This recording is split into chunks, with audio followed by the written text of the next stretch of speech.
I was about 3 to 4 months pregnant when I started bleeding profusely in the middle of the night. I went to the emergency room at the small local hospital. I had a 2.5-year-old son whom I did not want to wake up. My husband stayed behind with him while I drove to the hospital alone, about 3 to 5 miles away. Upon arrival, I was processed into the emergency room and put in a cubicle, unattended. No one really took me seriously, as I had just driven alone to the hospital, so they were not worried about me. I was not at all hysterical as I was working at the time at another hospital as a medical technician and I understood what was happening. I told them that I had lost several pints of blood and they just said, "Okay, the doctor will see you when he is free." It appeared that I was the only patient there, so I assumed the doctor was actually napping as it was early morning, 1 to 2 a.m. Back then, the emergency room doctors napped during the overnight shift if it was not busy.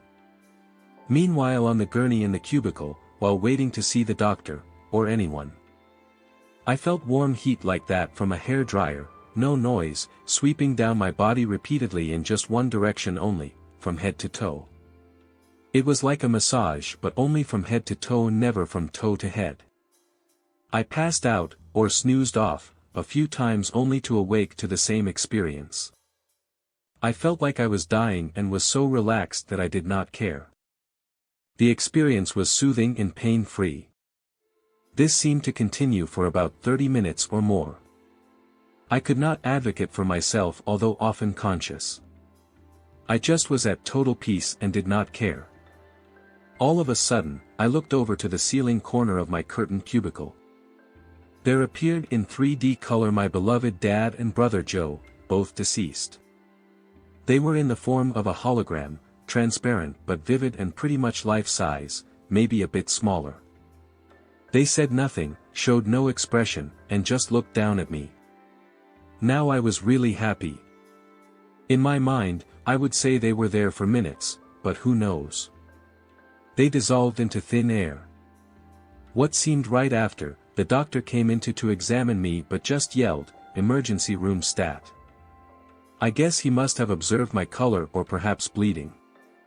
He did not waste time taking my vitals in the cubicle. He took them on the run to the operating room where I had a dilatation and curettage procedure and several units of blood. Had I imagined this, I would have included my favorite brother John in this experience. Although deceased, he did not appear in my vision. My husband Ron was a great friend of my John. Ron said, knowing John, he probably could not make the visit as he had a hot date with a heavenly body. I truly believe in my NDE and have had a certain inner peace since then. I have had a lot of sadness in my life since this, but I can always move on knowing that I am somehow part of a bigger plan. I have shared this experience with close friends after they lose a loved one. While they appreciate my intentions, I am not sure they believe. Again, the reason I find this NDE to be valid was that my brother John was absent. Had I imagined it, he would have been there for me as we were so close. Alas, he was not. Thanks for your time.